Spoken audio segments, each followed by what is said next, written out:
Nós vamos ter uma construção hoje muito importante. Apocalipse capítulo 1, no versículo 7. Eu acredito que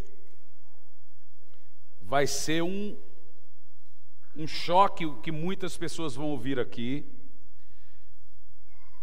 mas é de uma importância muito grande,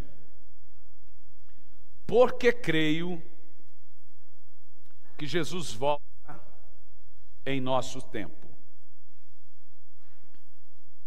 Apocalipse capítulo 1, no versículo 7.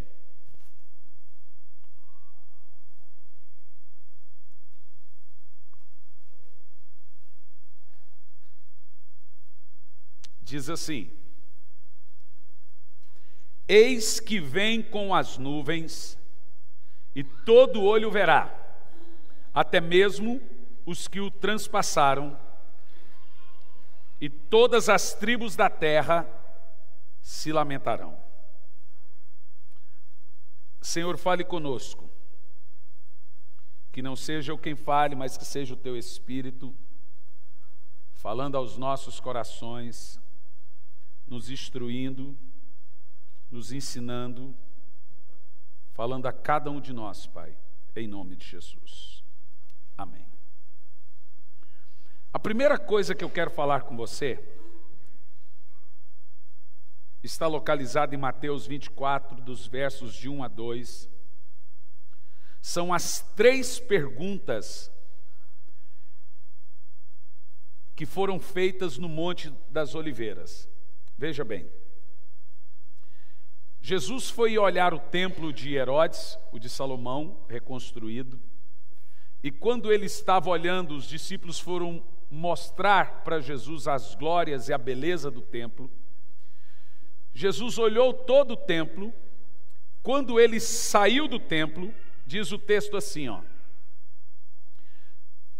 não vedes tudo isso? Em verdade vos digo que não ficará aqui pedra sobre pedra que seja tirado, que seja derrubado. Veja o verso 3. E estando, veja, Jesus está no templo, preste atenção. Os discípulos mostrando as glórias do templo, a beleza do templo.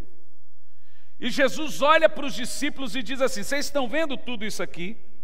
Não vai ficar aqui pedra sobre pedra que não seja tirado.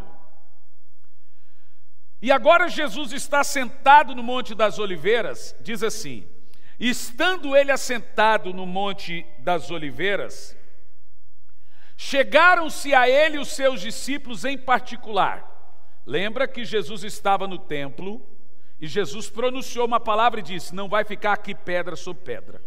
Os discípulos esperou Jesus estar em particular e fez 3 perguntas a ele. Primeiro, dize-nos quando acontecerão essas coisas.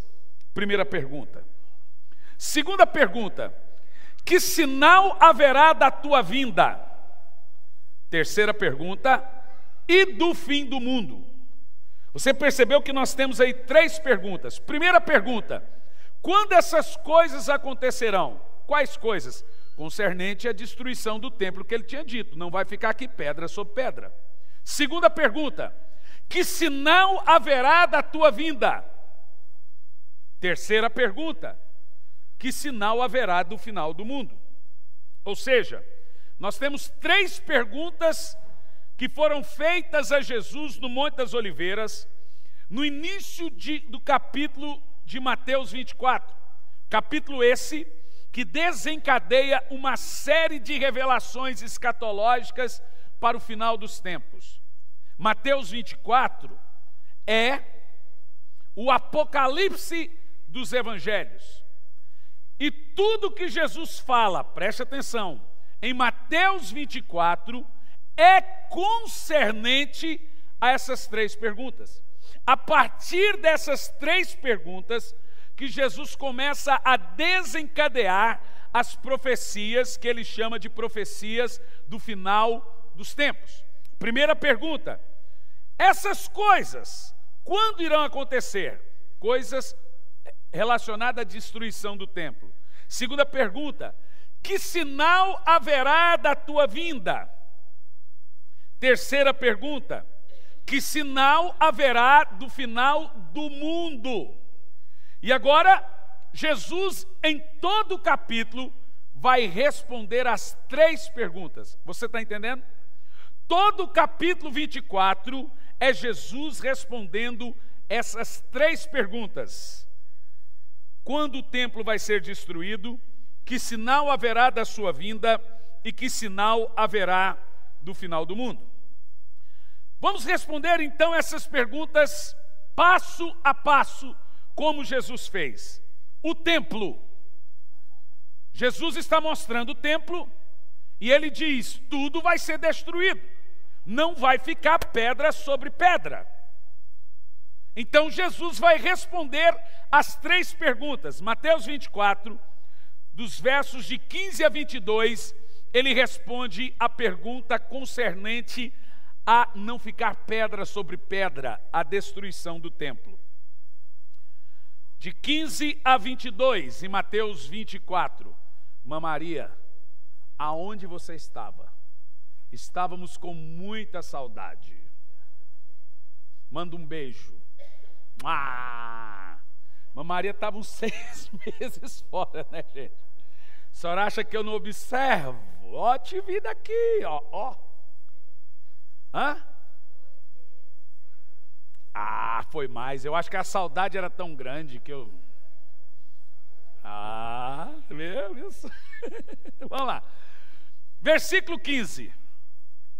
Quando, pois, virdes... Veja que agora Jesus vai responder acerca de não ficar pedra sobre pedra. Está vendo essas coisas? Jesus diz aos discípulos: não vai ficar pedra sobre pedra que não seja derrubado.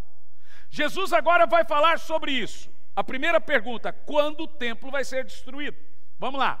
E ele vai dizer: quando, pois, virdes que a abominação da desolação que falou o profeta Daniel, quem está no lugar santo, quem lhe entenda. Deixa eu te explicar.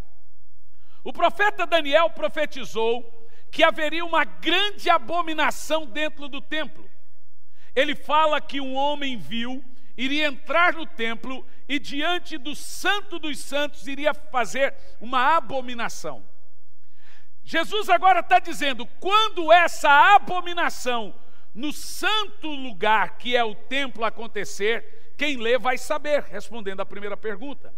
Um general por nome Tito entrou dentro de Jerusalém, montado em um cavalo dentro do templo, no Santo dos Santos. Ao invés de sacrificar uma ovelha, que era o lugar que sacrificava uma ovelha, ele sacrificou um porco. Esse general não fez apenas isso, ele queria destruir os judeus. Você sabe que o judeu, ele guarda o sábado, e a partir das 18 horas da sexta-feira, ele entende que vira o dia. O sábado começa, a viração do dia começa às 18 horas. Então o general Tito chegou em Jerusalém disfarçado com um exército muito grande e se escondeu em Jerusalém antes de fecharem o portão. Depois que virou o dia às 18 horas, fecharam os portões de Jerusalém e lá estava escondido o general Tito com o seu exército, para que quando o portão fechasse, haveria uma carnificina. A primeira coisa que ele fez foi sacrificar um porco no templo de Salomão, dentro de Jerusalém. E Jesus fala: quando essa abominação vier, da qual falou o profeta Samuel, quem está no lugar, que está no lugar santo, quem lê, entenda. Jesus já está respondendo a primeira pergunta. Continua o texto. Então os que estiverem na Judeia, fujam para os montes. Percebeu? Jesus agora está dizendo: o general Tito vai estar dentro da cidade. Quem estiver na Judeia, não vá para Jerusalém, porque vai ser um verdadeiro banho de sangue. Ele está respondendo à pergunta. Fujam para os montes, continua. E quem estiver sobre o telhado, não desça a Jerusalém tirar coisa alguma. Continua o texto. E quem estiver no campo, não volte atrás para buscar as suas vestes. Prossegue. Mas ai das grávidas e das que amamentam naqueles dias. Veja bem, apesar de muita gente pegar isso e pensar que é concernente ao período de 7 anos de tribulação, nesse caso aqui não é.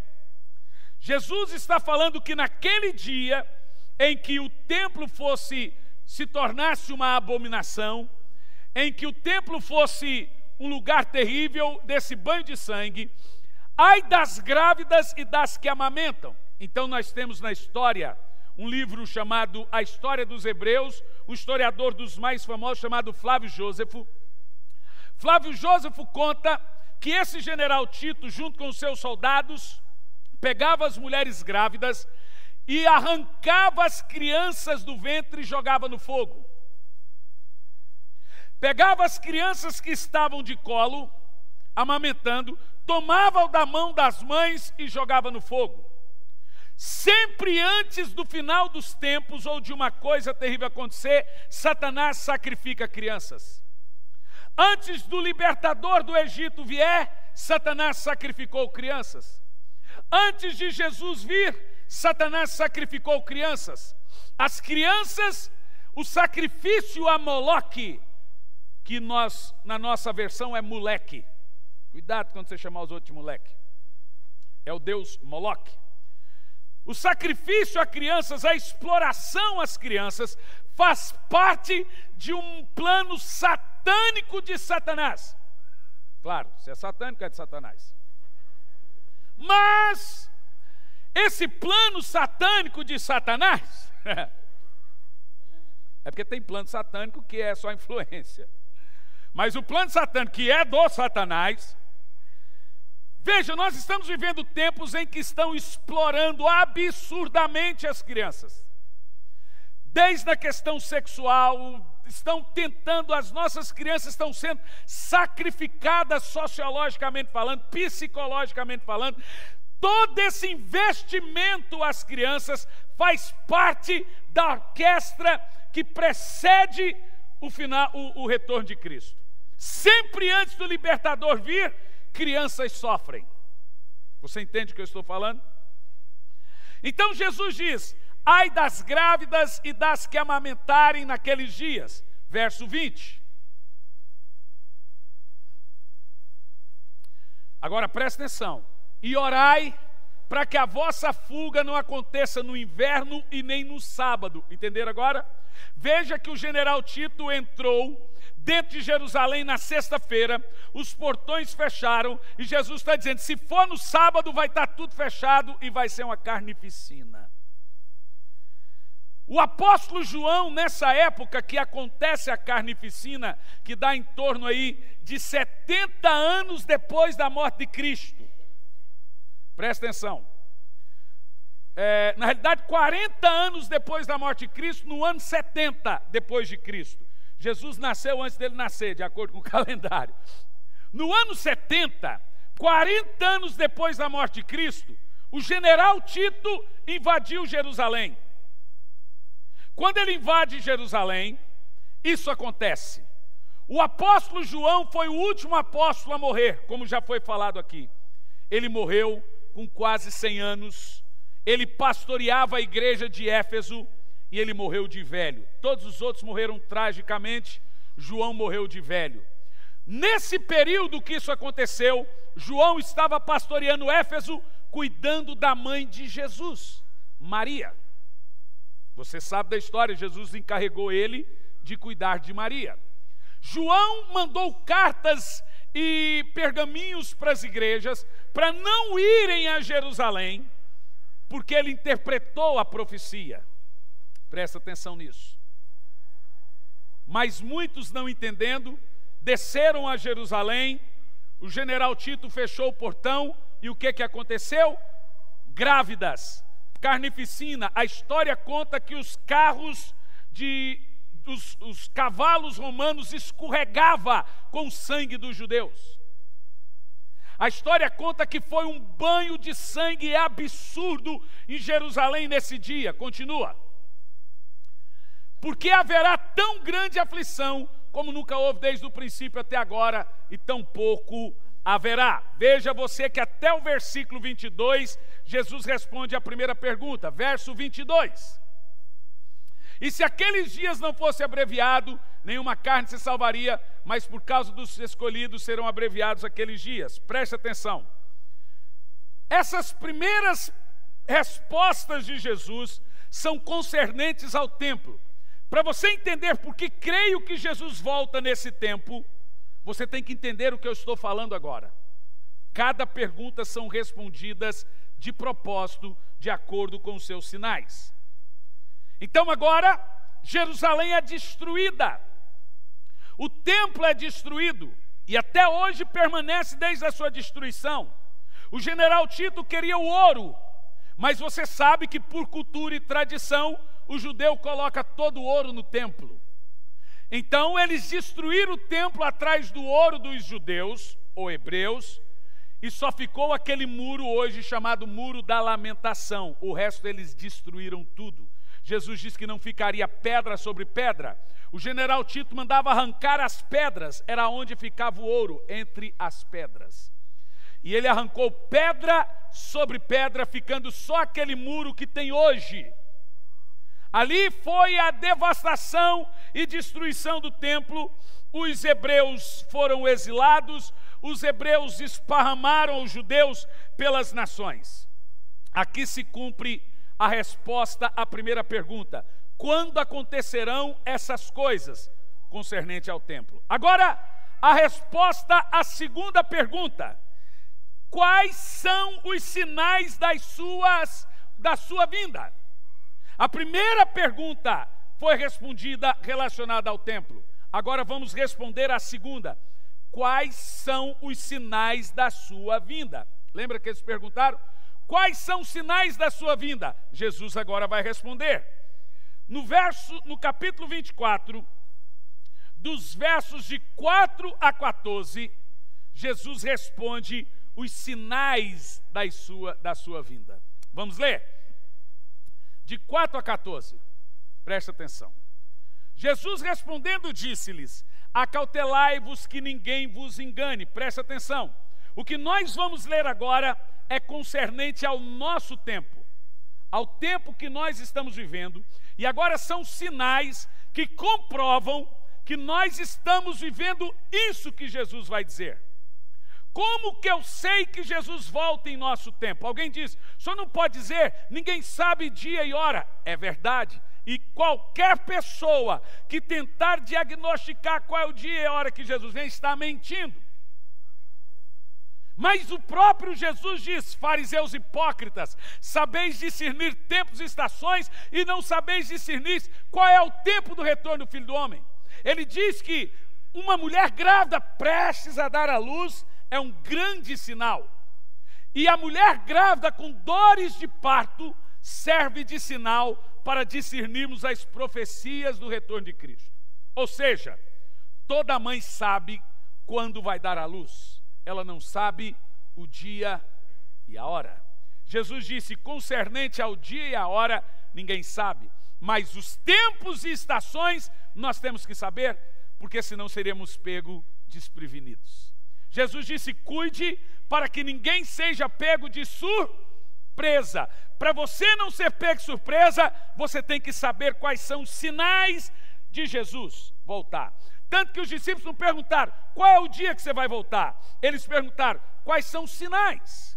Porque de acordo com os sinais, nós podemos saber se estamos vivendo o tempo que ele volta. A mulher grávida, ela sabe até o mês, ela sabe a estação, ela nunca vai saber o dia. Mas ela começa a perceber que está perto por causa das contrações. Elas vão se intensificando até chegar a hora.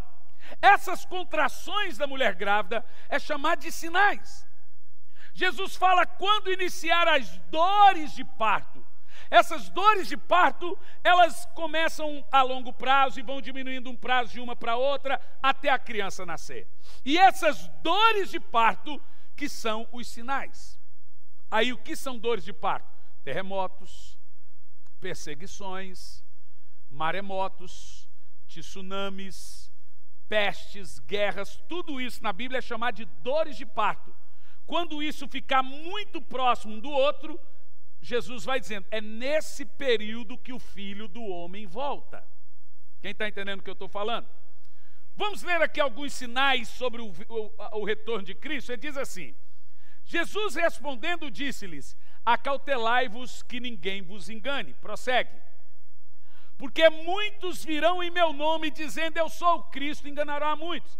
Agora Jesus já está falando de tudo que vai acontecer na geração que ele vai voltar. Muitos virão dizendo, eu sou o Cristo, e enganarão a muitos. Continua o texto. Agora olha lá, presta atenção. E ouvireis de guerras e rumores de guerras. Esses aqui são as profecias concernentes à geração que ele diz que seria do retorno dele. Veja que os discípulos perguntaram, quais são os sinais da sua vinda? Ele agora está falando desses sinais. Aí você diz, sempre existiu guerra no mundo. Jesus não está falando de guerra tribal, Israel com o Egito, Israel com não sei o quê, Israel. Jesus está falando de guerras globais. Desde que Jesus falou isso até os nossos dias, só existiram duas. Guerras contra nações e nações. É disso que ele está falando. Ele disse, você vai ouvir de guerras, e não só de guerras, mas de ameaças de guerras. E ele diz assim, mas quando você ouvir de guerras e ameaças de guerras, não vos assusteis. É necessário que isso aconteça, mas ainda não é o fim. Claro que não. Se fosse, ele já tinha voltado. É sinal do fim. Significa que ele está próximo. Quem está entendendo o que eu estou falando? E prossegue o texto, verso 7. Olha lá, gente, como é claro. Isso aqui são sinais que ele disse da nossa época. Porque se levantará nação contra nação, reino contra reino, e haverá fomes, e haverá pestes, e haverá terremotos em vários lugares. Algumas pessoas dizem, sempre houve terremoto, sempre houve fome, sempre houve pestes. Não é verdade. A história da Terra com os grandes terremotos é registrado apenas de 500 anos para cá. Os grandes sismos na história da humanidade é 500 anos para cá. Jesus está falando deles. Os terremotos, eles iam até 4, 5 graus no máximo. Graus do terremoto, os graus da escala Richter, eles só podem ser medidos depois que eles acontecem. Sabe por quê? Pelo efeito que ele provocou. Por exemplo, nós tivemos no ano passado um terremoto aqui na região metropolitana de Curitiba. Foi sentido aqui em Campo Largo, a cidade de Rio Branco sentiu, foi 5 graus. Por que que hoje as casas não caem? Porque elas são de concreto e tal, elas estão fortalecidas, mas 5 graus naquela época derrubava tudo. Aconteceu. Lá no México teve um terremoto de 9 graus. 9 graus é o que chega ao máximo hoje, e você sabe pelos efeitos, toda a devastação que causou aquele terremoto. Agora veja Jesus dizendo, haverá vários terremotos em vários lugares, não é num lugar. Você sabe que só naquele terremoto do México que aconteceu num dia, foram 4 terremotos, só na mesma cidade. Jesus está falando que na época do retorno dele, haveria o quê? Nações brigando contra nações, reino contra reino, fome em vários lugares, pestes. Essas pestes são as doenças. Nós estamos vivendo uma época de doenças assustadoras, doenças velhas que assustam. Agora tem esse negócio do surto da febre amarela em São Paulo e no Rio de Janeiro, coisa velha que requenta e volta a matar. É impressionante. Mas veja, nós temos outras pestes piores. O câncer é uma peste. Jesus disse que as pessoas iriam morrer de diversos tipos de doenças. O ebola. São pestes terríveis que iriam acontecer. Na Europa morreu 50 milhões de pessoas na peste negra. Imagina você num continente morrer 50 milhões de pessoas, gente. Veja, quando Jesus disse isso, não teve uma peste avassaladora que matou. Mas depois que ele disse, a coisa foi degringolando e acontecendo. Nós estamos vivendo essa época. Mas vamos lá. Continua o texto. Verso 8. Mas todas essas coisas são princípios. Dores de quê, gente? De parto. Veja que Jesus está usando a analogia de uma mulher grávida com dores de parto. E cada um desses sinais, pestes, terremotos, essas coisas, ele chama de dores de parto, ou seja, contrações que vão reduzindo até nascer a criança. E o nascimento dessa criança será o retorno dele.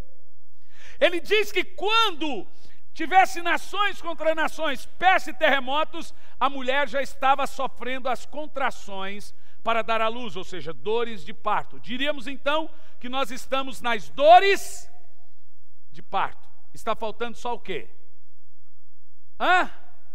A criança nascer. Mas vamos continuar. Verso 9. Agora preste atenção e calcule você. Pegue esses sinais que Jesus está falando e traz para os noticiários. Então vos hão de entregar para seres atormentados, e vocês serão mortos, matar-vos-ão, e sereis odiados de todas as nações por ser cristão, por causa do meu nome. Por que você está me matando? Não, porque você é cristão. Olha, hoje morrem mais cristãos martirizados na nossa geração do que na época do Império Romano. São 50 mil cristãos por ano. A ONU não fala nada, ninguém fala nada. É impressionante. Agora explodir um carro-bomba numa igreja na Nigéria. Não sei se vocês viram os vídeos, é assustador. São 50 mil cristãos martirizados, assassinados por ano. Jesus disse que na época, veja, ele está respondendo a pergunta: quais são os sinais do seu retorno? Ele está respondendo, ele está dizendo: na época em que eu for voltar, você vai ser odiado pelo fato de ser cristão. Você vai ser preso. Você vai morrer pelo meu nome. E já está acontecendo. Você sabe quando eu leio isso? Presta atenção. Tem gente que imagina que todos esses sinais devem acontecer na cidade onde ele mora, que aí Jesus está voltando. Mas isso não está acontecendo aqui. Olha para mim, irmão, não vai por esse caminho. Tudo isso que nós estamos lendo está acontecendo simultaneamente em todo o globo. Na nossa geração, ou nosso contexto, está acontecendo outras coisas. E ele vai dizer agora. Por exemplo, lá no Oriente Médio e África e Ásia, você vê a perseguição. Parte da África. Você vê a perseguição aos cristãos. Ok? Mas no nosso contexto tem outras profecias se cumprindo. Jesus está falando que em todo o globo essas profecias irão se cumprir simultaneamente ao mesmo tempo. Quer ver? Olha o verso 10. Verso 10. Leia lá. Vamos lá, gente. Neste tempo. Qual tempo? No mesmo tempo dos terremotos, no mesmo tempo dos cristãos sendo massacrados por terem Jesus, no mesmo tempo das guerras. Agora ele vai apontar para a igreja: muitos serão escandalizados e trair-se-ão uns aos outros, e uns aos outros odiarão. Deixa eu te falar, ele não está falando de gente no mundo, ele está falando de gente na igreja. Ele fala que nesse tempo haverá muitos escândalos dentro da igreja, e por causa desses escândalos, as pessoas vão trair umas às outras e odiar umas às outras, vão ficar desigrejados por causa dos escândalos. Você percebe que no globo você já tem assassinatos aos cristãos, martírio. No globo você já tem perseguição, guerras, terremotos em alguns lugares, mas aqui no Brasil você tem muito o quê? Muito o quê, gente? Escândalo. Esses dias um querido filho na fé meu colocou na internet uma coisa que me deixou chocado. Eu choquei com o vídeo. Um pastor lá falando assim: esse carro velho que tu tem aí, esse Gol, essa porcaria, traz aqui e dá de oferta. Traz essa porcaria, essa moto, essa porcaria, essa lata. Eu olhei aquilo, me deu ânsia de vômito ver aquele pastor fazendo aquilo. Mas eu chamei esse querido e falei: querido, eu entendo a sua ira, que é a minha também, mas nós temos muitas pessoas não crentes no nosso Facebook. Isso acrescenta em quê para a conversão deles? Nada. O deles já está guardado, gente. Esses escândalos já estão guardados, então não vale a pena. O escândalo, ele propaga por si, que não seja por você. Se você quer que pessoas sejam salvas, por que você tem que ficar replicando o escândalo?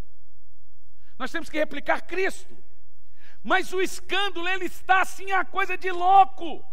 E olha que o diabo pegou crente e entrou na cabeça dos crentes e falou: pôs site para passar o escândalo. Então hoje você tem site por nome Fuxico Gospel, por exemplo.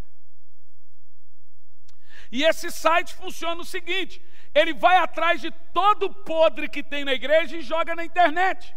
Qual é a cantora que fumou, qual é a cantora que caiu, qual é o cantor que caiu, qual é o pastor, e pá, ele joga na internet. Diz a Bíblia: nesse tempo de terremoto, nesse tempo de perseguição a cristãos em alguns lugares, em outros lugares vai ser um escândalo. Ou seja, escândalo é sinal. Quem vem para a igreja por causa de gente, vai sair por causa de gente. Quem vem para a igreja por causa de Jesus, não sai. Porque o escândalo vai acontecer. A Bíblia diz: ele vai vir. E ele já veio. Em nenhuma época da história houve tanto descrédito à pregação e a pastores como nessa época. Por causa do escândalo. Quando você começa a falar, você quer citar exemplos. Não tem necessidade, você sabe. Você sabe do que eu estou falando. Você sabe quem escandaliza. Você sabe quem dá mau testemunho na mídia. Você sabe quem faz do evangelho comércio. Você sabe. Então não tem necessidade de eu replicar isso. Continua o texto. Verso 11. Agora olha lá. Olha lá, gente. E surgirão falsos profetas, enganarão muitos. Deixa eu pegar uma coisa importante. No verso 10, Jesus diz: nesse tempo muitos escandalizarão, e trair-se-ão uns aos outros, e odiarão uns aos outros. No mesmo contexto ele diz: surgirão falsos profetas, enganarão muito. Os falsos profetas surgem da onde? Do escândalo. E quem que são os que passam a ter ódio dos outros? São os escandalizados. Quem é que trai uns aos outros? Os que se escandalizaram. Perceba você que crente escandalizado é o prato cheio para o falso profeta. Quem entendeu o que eu estou pregando? A arma do falso profeta é o crente decepcionado, é o crente escandalizado. É o crente escandalizado, decepcionado, que passa a odiar e trair um ao outro. Essa traição ao outro não está falando do cara lá no mundo, não, está falando do cara na igreja. Isso é tão sério que no mesmo contexto em que Jesus diz dos escândalos, da traição e do ódio entre os irmãos, surgindo falsos profetas, olha o que ele fala no verso 12.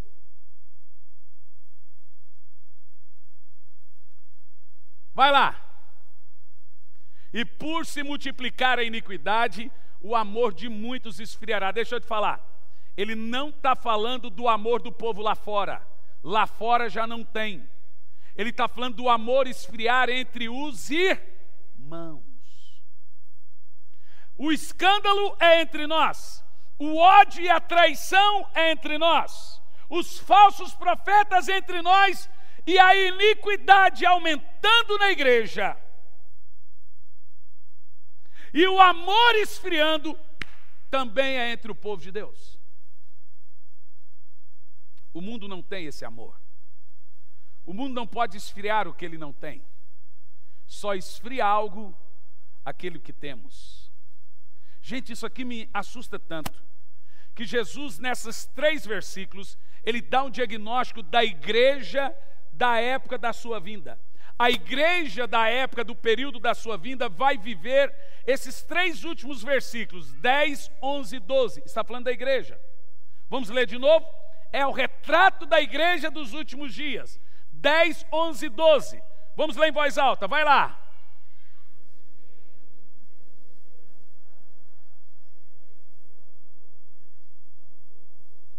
Próximo verso.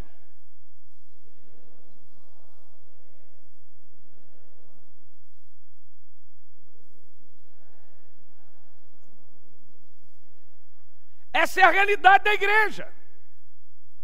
Uma igreja apática. Uma igreja que um crente tem coragem de virar para você e falar assim: a pessoa não foi na igreja, está com preguiça.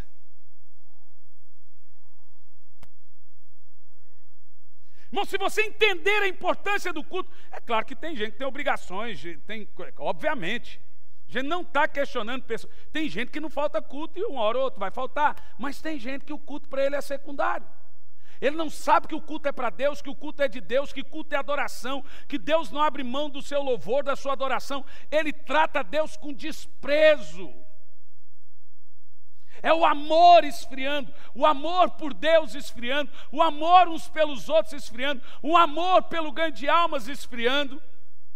É a realidade da igreja que iria preceder o retorno de Cristo. Jesus um dia estava dizendo assim: quando o Filho do Homem vier com toda a sua glória, ele parou. Ele disse de novo: quando o Filho do Homem vier, achará fé na terra?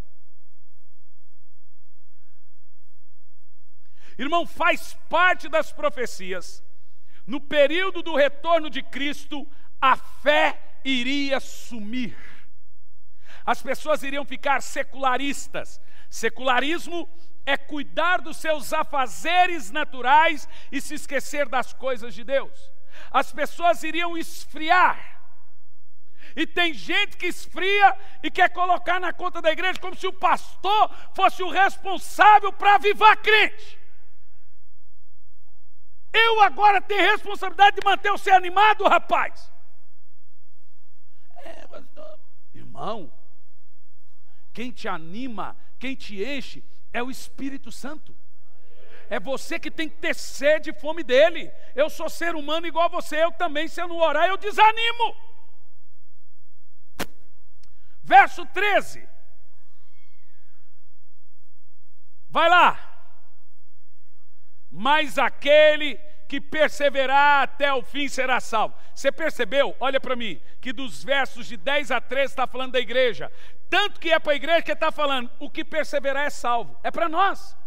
Perseverar quê? Perseverar frieza espiritual, perseverar perseguição, perseverar o escândalo, perseverar o falso profeta, perseverar a traição dos irmãos, perseverar o ódio um dos outros. Quem aguentar o tranco nessa hora, ele vai ser salvo. Irmão, isso aqui não é coisa para frouxo. Isso aqui é para gente forte. É para gente que aguenta o tranco para receber a coroa da vida, a coroa de glória, a coroa de justiça, a coroa de alegria. Isso aqui não é lugar de saco de batata podre. Isso aqui é lugar de crente, guerreiro, com o peito para cima. Vem quente, diabo, que eu estou fervendo.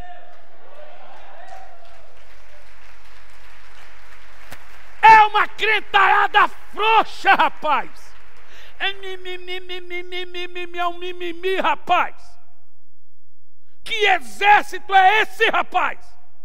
Levanta a tua cabeça, tu deixa de ser frouxo, rapaz. Levanta a cabeça, tu faz parte do exército mais poderoso da terra, que nunca perdeu uma batalha, de um Deus poderoso, que não tem inimigo, que o inimigo não vai contra ele, o Deus que não perde guerra. Tu tem o Espírito Santo te ajudando, e fica nesse mimimi. Levanta e resplandece, porque vem a tua luz, e a glória do Senhor vai nascendo sobre ti.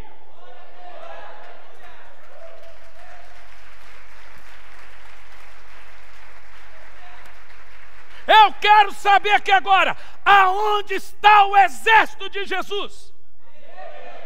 Se a tua força, se te mostrares frouxo no dia da batalha, a sua força será pouca. Vamos parar de moleza. Eu achei muito engraçado o negócio da pastora Zita essa semana. Eu vou contar, porque eu sou linguarudo. Ela pôs na internet um negócio que eu dei muita risada. Aí você fala, pessoal, isso funciona. Vamos para a igreja. Aí os meninos, não, eu estou com preguiça.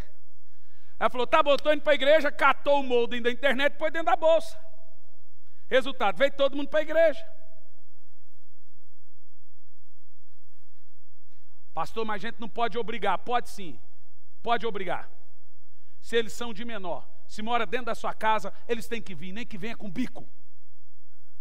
Porque você está pensando no bem deles. Você não obriga eles a ir para a escola, rapaz. Pergunte-se qual criança que gosta de ir para a escola. Ah, mas vai vir com bico. Que venha! Eles querem dinheiro, eles querem telefone, eles querem videogame, eles querem internet, eles vão querer vir para a igreja. Se você não for, não tem internet por um mês. Ah, que hora que é o culto, mãe? Que hora que é o culto? Está indo.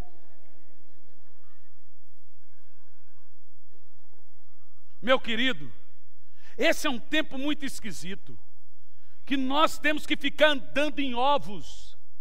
Infelizmente, o politicamente correto entrou dentro da igreja. Qualquer coisa que você prega, tem um irmão aqui, pastor, o senhor prega jogando indireta para mim. Você tem razão.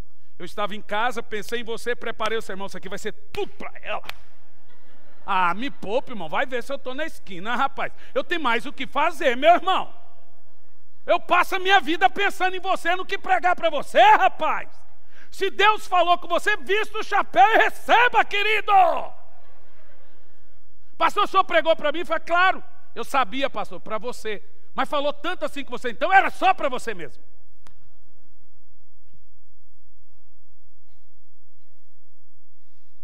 Os sinais da vinda de Jesus estão em nossos dias. Meus queridos, eu estava vendo o primeiro-ministro israelense palestrando na ONU, e ele disse assim: nós estamos andando sobre páginas da Bíblia. Olha para mim, vocês, nunca na história da humanidade vivemos tantas profecias se cumprindo simultaneamente como nessa geração. Essa ideologia toda de homossexualismo, nada é mais bíblico do que isso. Jesus disse como foi nos dias de Noé, e também como Sodoma e Gomorra seria igual. Sodoma e Gomorra foi uma época sodomizada, de homossexualização. Jesus disse que a coisa tem que ser igualzinho. Você percebeu que o mundo está sendo sexualizado, sodomizado a passos largos. Nos anos 60 e 70, a coisa é tão assustadora. Deixa eu dar uma pequena pincelada da sociologia para você.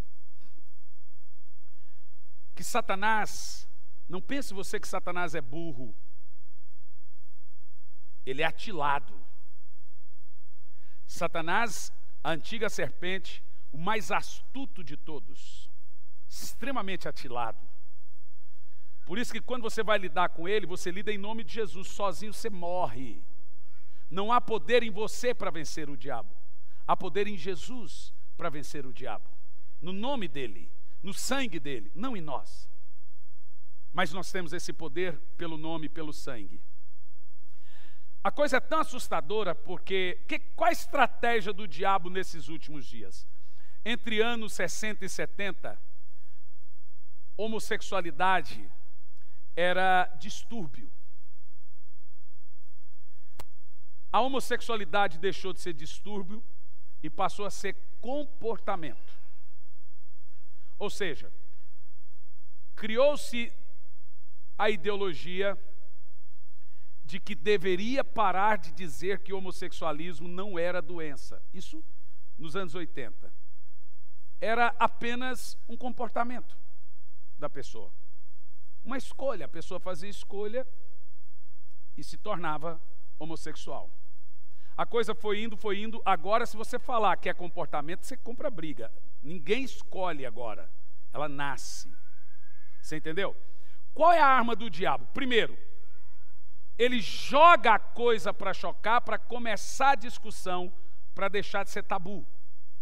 Então, quando houve agora esse negócio da sexualização das crianças, do Queer Museu, você pensa assim, eles deram um tiro no pé que a sociedade não aceitou. Não, eles não deram um tiro no pé. Eles sabiam dos riscos. Eles não fizeram aquele negócio no museu, gente, para ser aceito. Eles fizeram para começar o debate e deixar de ser tabu. Porque depois daquilo, os debates foram para a televisão, para a rádio, ou seja, pedofilia agora é comportamento. Lá no futuro, vai ser ideologia como a homossexualidade. Quem está entendendo o que eu estou falando? Agora é comportamento. Lá no futuro vai ser ideologia. Hoje, o debate, você já tem deputado que vai na bancada e fala que pedofilia não é crime, é escolha. Como um dia foi a homossexualidade. Hoje a homossexualidade não é mais escolha. Nasce com isso, na cabeça deles. O que Satanás faz? Ele cria o debate para destruir o tabu, para que seja aceito. Criou-se o debate da sexualização das crianças. E agora já se debate livremente se pedofilia, sexo de adulto com criança, é crime ou é opção sexual. Daqui uns dias vão dizer que não é opção sexual. O cara nasce já com a tendência, se sentindo, querendo fazer sexo com criança. Vocês entendem a estratégia do diabo? Quem está entendendo? E nós vamos viver num mundo que a cada dia nós vamos ser agentinha fora do contexto. Você vai ser agentinha fora do contexto no seu emprego, agentinha fora do contexto na escola, agentinha fora do contexto em qualquer lugar, porque tudo que sair da boca do mundo não é o que vai sair da sua boca. O seu estilo de vida em si já vai denunciar o estilo de vida deles, igual em Sodoma e Gomorra. Eles queriam matar Ló, não é porque Ló se levantava contra eles, é porque Ló não queria ser como eles.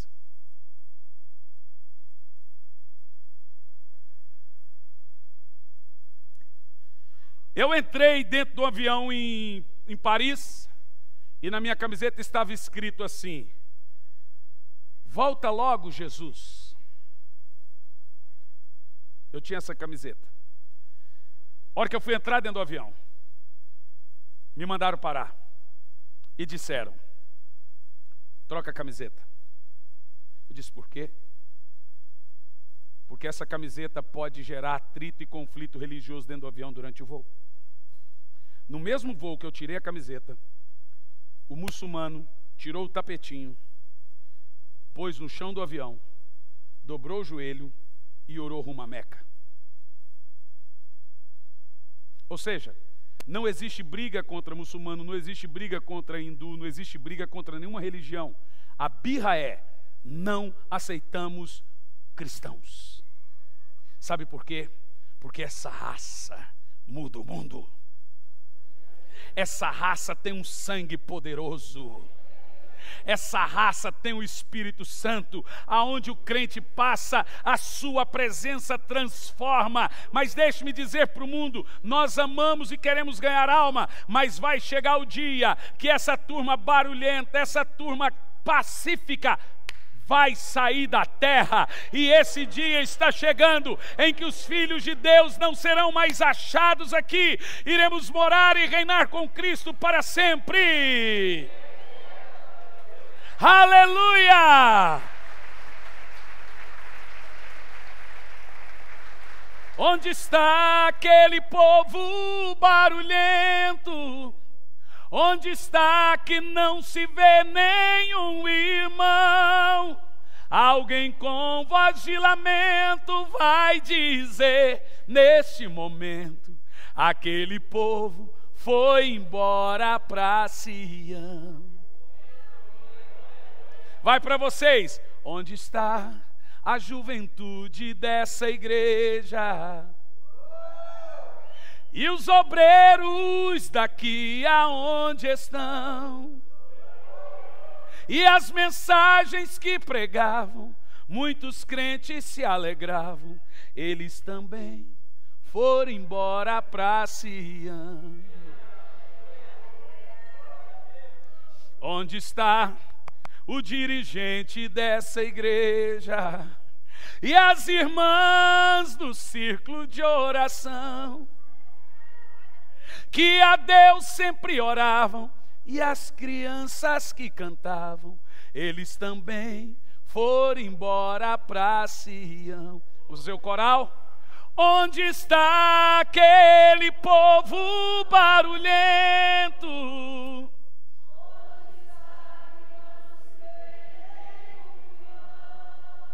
Alguém com voz de lamento vai dizer, aquele povo.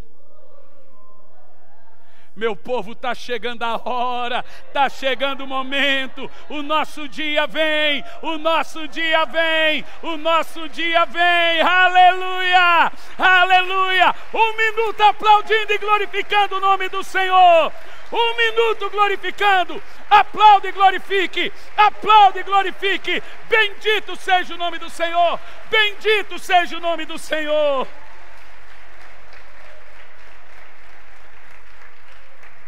Mais perto quero estar, meu Deus, sabe? Não sabe? Ainda, pode deixar,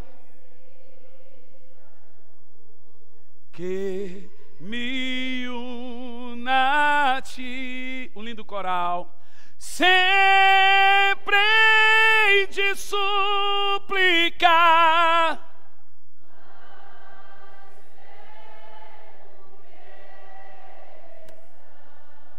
mais perto,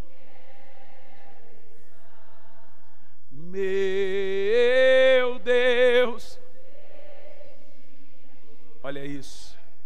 E quando Cristo enfim me vier chamar na glória com os serafins, eu irei. Eu quero ouvir como vozes de anjos. Então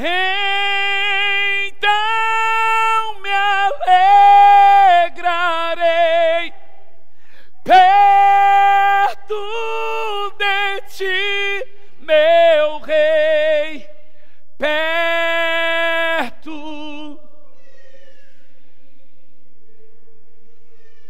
meu Deus.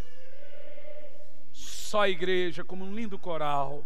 Mas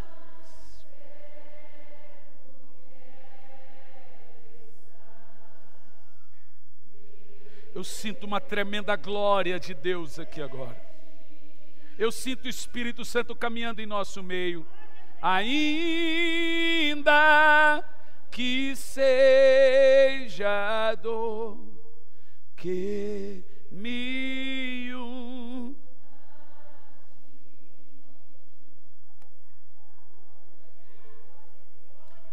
Em Marcos capítulo 11, dos versos 12 e 14, eu quero provar a você que essa é a geração que verá Jesus nas nuvens.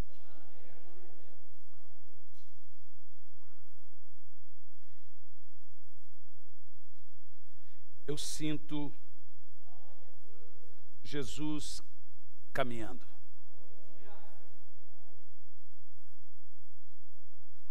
Eu sinto Ele aqui agora.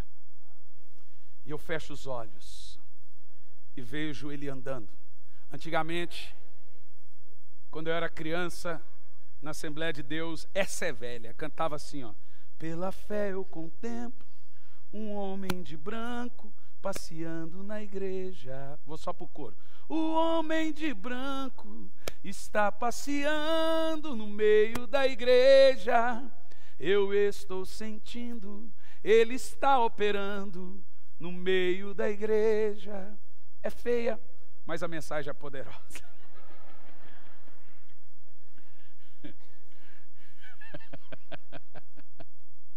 Vocês entenderam o que eu queria cantar.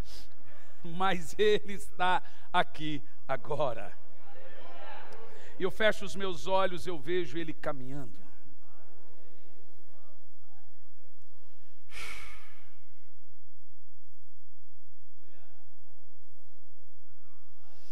Ele está aqui agora.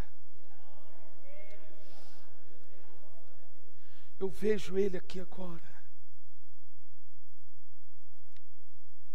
Literalmente eu estou vendo Jesus aqui agora, em nosso meio.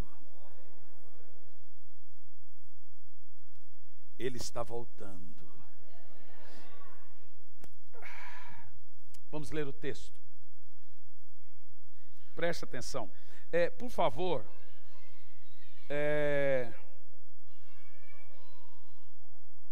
verso 12 ao 14. Presta atenção, gente, que isso aqui é muito profundo. Se você não prestar atenção, você não vai entender. Para os mais antigos da Preciosa Graça, eu já preguei isso lá no Ouro Verde. Os mais antigos. Uma vez só. Mas diz assim, ó. No dia seguinte, quando saíram de Betânia, teve fome. E vendo de longe uma figueira, deixe-me te explicar, a figueira é uma árvore que representa a nação de Israel. Israel, na Bíblia, é representado por uma árvore chamada figueira. Né? Então, toda vez que você vê figueira na Bíblia, vai representar a nação de Israel. E diz assim: e vendo de longe uma figueira que tinha folhas, foi ver se nela achava alguma coisa. E chegando a ela, não achou senão folhas, porque não era tempo de figos. Olha isso aqui, próximo verso. E Jesus falando, disse à figueira: nunca mais coma alguém fruto de ti. Jesus amaldiçoou a figueira. Os discípulos ouviram. O que eu acho interessante é que os discípulos não eram petulantes. Você lembra a história do templo? Jesus falou do templo, eles viram que estava no meio do povo, não ficou tumultuando. Esperou pegar ele em particular. Da mesma forma, eles ouviram isso. E eu amo esses discípulos, por isso que Jesus escolheu os caras certos. Eles não esqueciam de nenhum ensinamento. Eles ficavam atentos. É muito triste quando você fala uma coisa, daqui a um ano você tem que ficar repetindo. As pessoas não pegam. Continua o texto. Vamos pegar o outro texto, quando a figueira secou. Quer ver? Os discípulos ficaram atentos. Versos 19 e 20 agora. Pode ir para o 19 e 20. Presta atenção. E sendo já tarde, saiu para fora da cidade. Você lembra que os discípulos viu Jesus amaldiçoando a figueira. E ó, eles falaram, tem um ensinamento nisso. Olha como eles eram espertos. Verso 20. E eles, passando pela manhã, viram que a figueira tinha secado desde a raiz. Olha como esses discípulos eram espertos. Próximo verso. E Pedro, lembrando-se, disse: mestre, eis que a figueira que tu amaldiçoaste secou. Eles perceberam que tinha um ensino. Você vê que você tem que ficar atento com o que ele é ensinado. Eles falam: Jesus não disse isso à toa. Como é que alguém fala com um pedaço de pau? Ele amaldiçoou o negócio. Gente, ó, vamos ficar atentos. E Pedro falou: rapaz, ele já estava esperando alguma coisa. A figueira secou desde a raiz. Aí agora vem um ensinamento. Primeiro ensinamento, presta atenção. A figueira é Israel. Jesus então olha para Israel e vê que Israel, que era para ser a bênção para as nações, veja que Deus disse para Abraão: em ti serão abençoadas todas as nações da terra. Mas Israel não abençoou nação nenhuma. Israel guardou a bênção só para eles. Jesus viu que a figueira não deu fruto.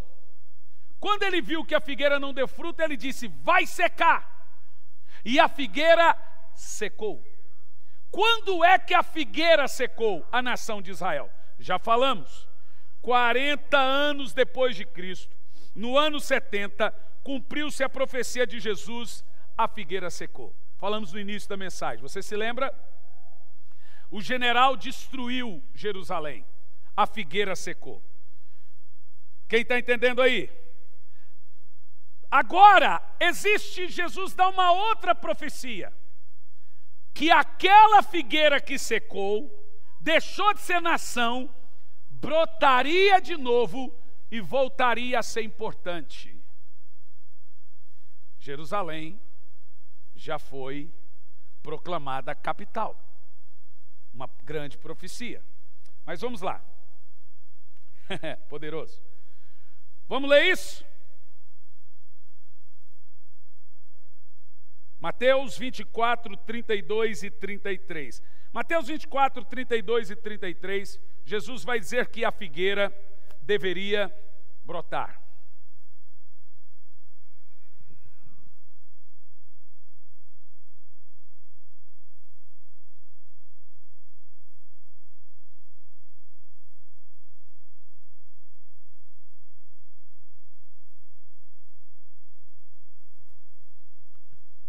Vou terminar agora. 24, 32 e 33. Olha, Jesus começa assim: aprendeis a parábola da figueira. Jesus agora traz de novo a memória de quando ele secou a figueira. Quem está entendendo aqui? Quem está entendendo, diga amém. Ele está falando, lembra do que aconteceu com a figueira? Olha o ensinamento dele, ainda em Mateus 24. Quando seus ramos se tornam tenros e brotam as folhas, sabeis que está próximo o verão. Veja, aquela figueira que secou, ela teria que no final dos tempos fazer o quê? Brotar. Espera aí, uma figueira seca, brotar. E olha o que ele diz. Próximo verso. Igualmente, quando vires todas essas coisas, lembra que nós estamos no capítulo 24. Quais coisas? De todas que foram faladas até aqui. Quando vires todas essas coisas, sabeis que ele está às portas. Gente, como que eu posso dizer que ele volta em outra época? Mais claro do que você está lendo, ele pega Mateus 24 e faz uma série de sinais. E ele diz assim, nessa época que a figueira brota. Gente, a figueira brotou na nossa época. 14 de maio de 48, a figueira brotou. Israel se tornou nação pelo voto de Minerva de um brasileiro na ONU. Isso exatos 70 anos atrás, o tempo de uma geração. Há 70 anos atrás, a figueira brotou. Israel deixou de ser nação lá no General Tito, sumiu do mapa, volta a ser nação 70 anos atrás. A figueira brotou. Ok, agora vamos lá. Vamos ler aqui comigo. Mateus 24 e 34. Olha lá, verso 34. Presta atenção. Olha o que Jesus fala. Igualmente vos digo, gente, leia isso, que não passará esta geração sem que essas coisas aconteçam. Aqui está a chave. Presta atenção. Em todo o capítulo 24, Jesus está falando dos sinais: terremoto, morte e não sei o que, esfriamento, escandalização, falso profeta. Aí agora lá no verso 34 ele diz, essa geração não passa. Não passa para onde? Para onde? Para outra. Jesus está dizendo com todas as palavras que a geração de pestes, terremotos, que a geração de esfriamento, que a geração de aumento da iniquidade, que a geração dos falsos profetas seria a última geração, que não haveria uma próxima. Quer me chamar de louco? Chama, mas me dê outra interpretação. Ele está falando dessa geração que não passaria. Inclusive, dentro dessa geração está o versículo 14. Quem perseverar até o fim será salvo. Dentro dessa geração está todos os sinais que aconteceria. Inclusive, Jesus diz, tudo isso deve acontecer, e essa geração não passa. Olha para mim. Eu prego isso já há alguns anos. E posso afirmar a você que eu não creio que exista uma próxima geração. Eu não posso dizer qual é o dia e a hora, não sou louco nem leviano, Deus nunca me disse isso, nunca me revelou, nenhum anjo me apareceu para dizer, e não vou dizer. Mas uma coisa eu posso afirmar, nós somos a geração do retorno de Cristo. E sabe por que eu posso afirmar isso?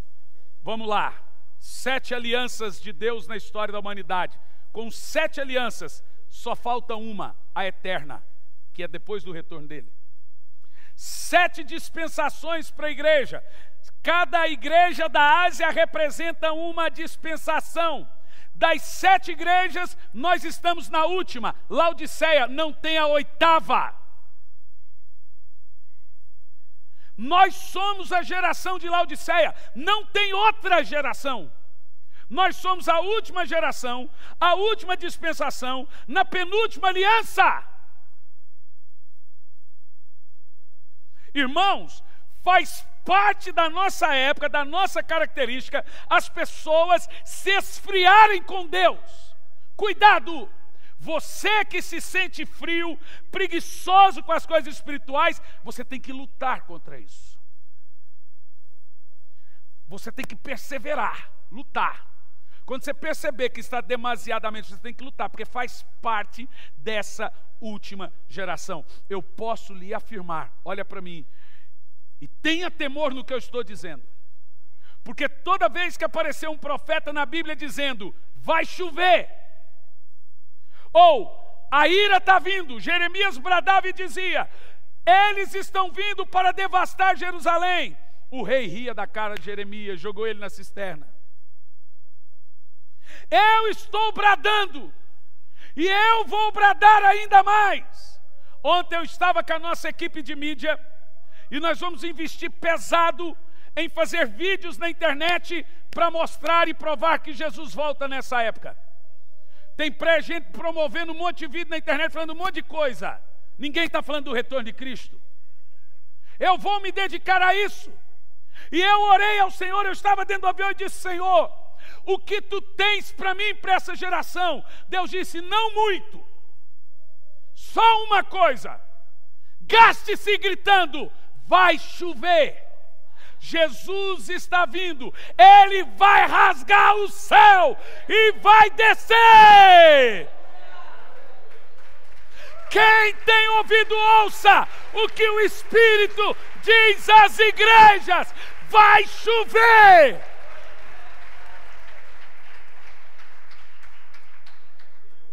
Tem sinal de chuva. E começa com uma nuvem pequena, do tamanho da mão de um homem. E essa nuvem vai crescendo até vir a tempestade. Eu vejo uma pequena nuvem do tamanho da mão de um homem, e este é o sinal que a sua chuva vai descer. Eu vejo uma pequena nuvem do tamanho da mão de um homem, e este é o sinal que a sua chuva vai descer. Faz chover, faz chover, abre as comportas dos céus e faz chover, faz chover, abre as... Eu não posso dizer dia e hora, e realmente não me atreveria, e nunca sequer fiz esse cálculo. Mas uma coisa, Emerson, você que gosta do tema, pastor Emerson, eu posso dizer que eu não encontro uma outra geração na Bíblia. Você não encontra uma oitava igreja das 7 eras, ou 8 eras, você encontra 7. Você não encontra 8 dispensações, você encontra 7. Você não encontra 8 alianças, você encontra 7. Nós estamos no último do último. Se Deus tiver que fazer alguma coisa com essa geração, a próxima profecia a se cumprir é a trombeta soar.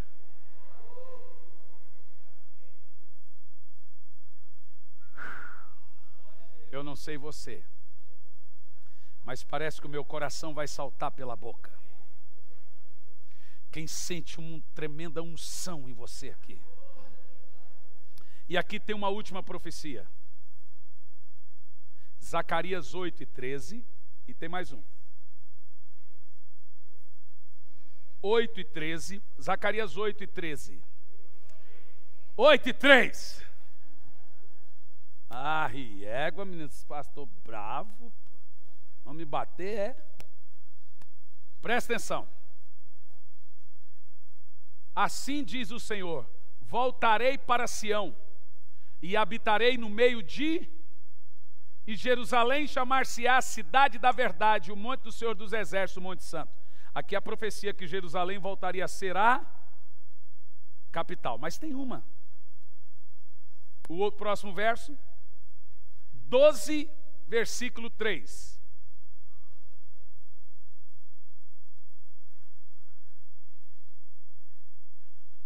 E acontecerá naquele dia que farei, gente, olha isso, que farei de Jerusalém uma pedra pesada para todos os povos. Você percebeu? Você percebeu que uma cidade desse tamanhozinho virou a cidade da discórdia para o mundo? Quem percebeu isso? Naquele dia farei de Jerusalém uma pedra pesada para todos os povos. Todos que carregarem essa pedra serão despedaçados. E ajuntar-se-á contra ela todo o povo da terra. Você percebeu que depois que o Trump... O que é engraçado, que o nome Trump é trombeta. Depois que a trombeta, e junto mais 15 países, determinou que Jerusalém deveria ser capital de Israel, o mundo pegou raiva de Jerusalém. A ONU agora vai fazer um negócio lá que vai determinar que Jerusalém vai ser capital da Palestina. Para que essa birra? Palestina existe aonde? Fala para mim, onde é que existe Palestina? Nunca existiu. Eles foram fazendo aquilo tudo, não é só aquele pedaço, aquilo tudo é de Israel. Deus, Abraão pagou aquilo, comprou com dinheiro. Não existe nada no Alcorão fazendo menção a Jerusalém. Mas a Bíblia inteira fala de Jerusalém como a capital do povo de Deus. A cidade do rei Davi. A antiga Jebus, que Davi foi lá e comprou Jerusalém. Pagou ela, pagou. É do rei. E agora eles querem dar a cidade dos judeus para palestinos. É a pedra pesada para todos os povos. Gente, olha aqui para mim. Aguarde os próximos capítulos. Porque o que vem adiante é mais assombroso do que você imagina. Por enquanto, eu posso te afirmar o seguinte: essa geração que está perseverando até o fim, que faz possível e o impossível para não se esfriar, para não perder cultos, para não deixar de louvar, para não deixar de adorar, para não esquecer Deus, para ouvir músicas. Liga, rádio hoje é complicado, porque a cada 2 músicas é meia hora de comercial. Mas esses dias eu entrei na casa do irmão, não sei aonde, acho do Leco. Ela fez um negócio bacana, ela pôs um pendrive com um monte de música. Eu não ouço rádio porque só tem comercial. Mas fica ouvindo os louvores. Prepara o seu coração, irmão, porque o grande dia nosso está chegando. Nós temos que ganhar almas. Eu aqui calculo assim, humanamente falando, que eu não sei se a terra aguenta com tudo que está acontecendo mais 20, 30 anos. Se durar 30 anos, eu não sei qual mundo a minha filha vai viver. Você já parou para pensar? O jeito que a coisa anda? Jesus vai voltar. Deixe-me te explicar. Quando o povo de Israel estava no Egito, Gianluca, vem aqui para aparecer terminando. Quando o povo de Israel estava no Egito, Deus demorou 400 anos para tirar eles do Egito. Por quê? Por que ele não tirou logo? Porque o povo não clamava para ele tirar. A Bíblia diz que então chegou um período em que o povo clamava para que saíssem do Egito. Aí Deus ouviu o clamor deles. Sabe, Jesus vai voltar quando a sua igreja começar a dizer: Maranata. Todo dia clame pelo retorno. Senhor, volta. A sua igreja te clama. A sua igreja te adora, a sua igreja te clama: Maranata, Maranata, Maranata, volte para nós, Senhor. E Ele vai vir. Quem quer que Jesus volte?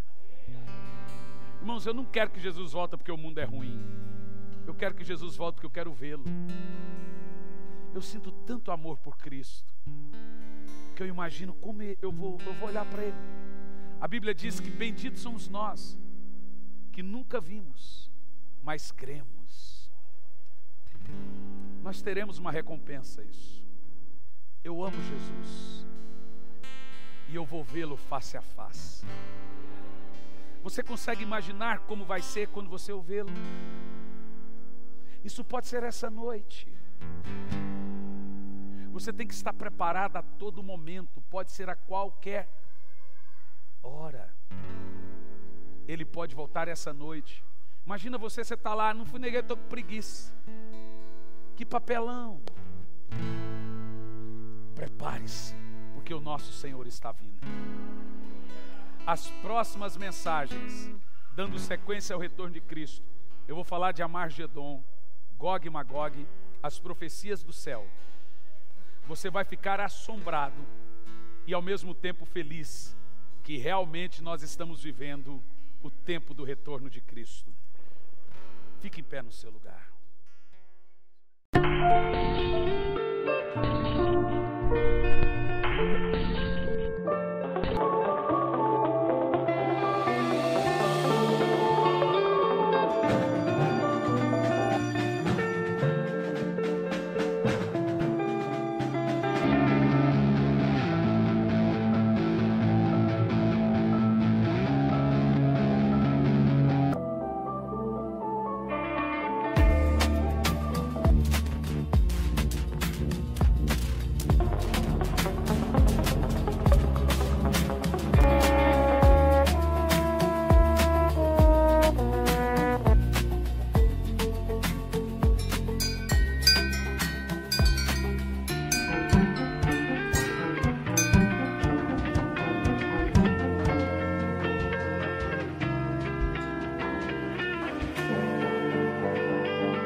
Yeah.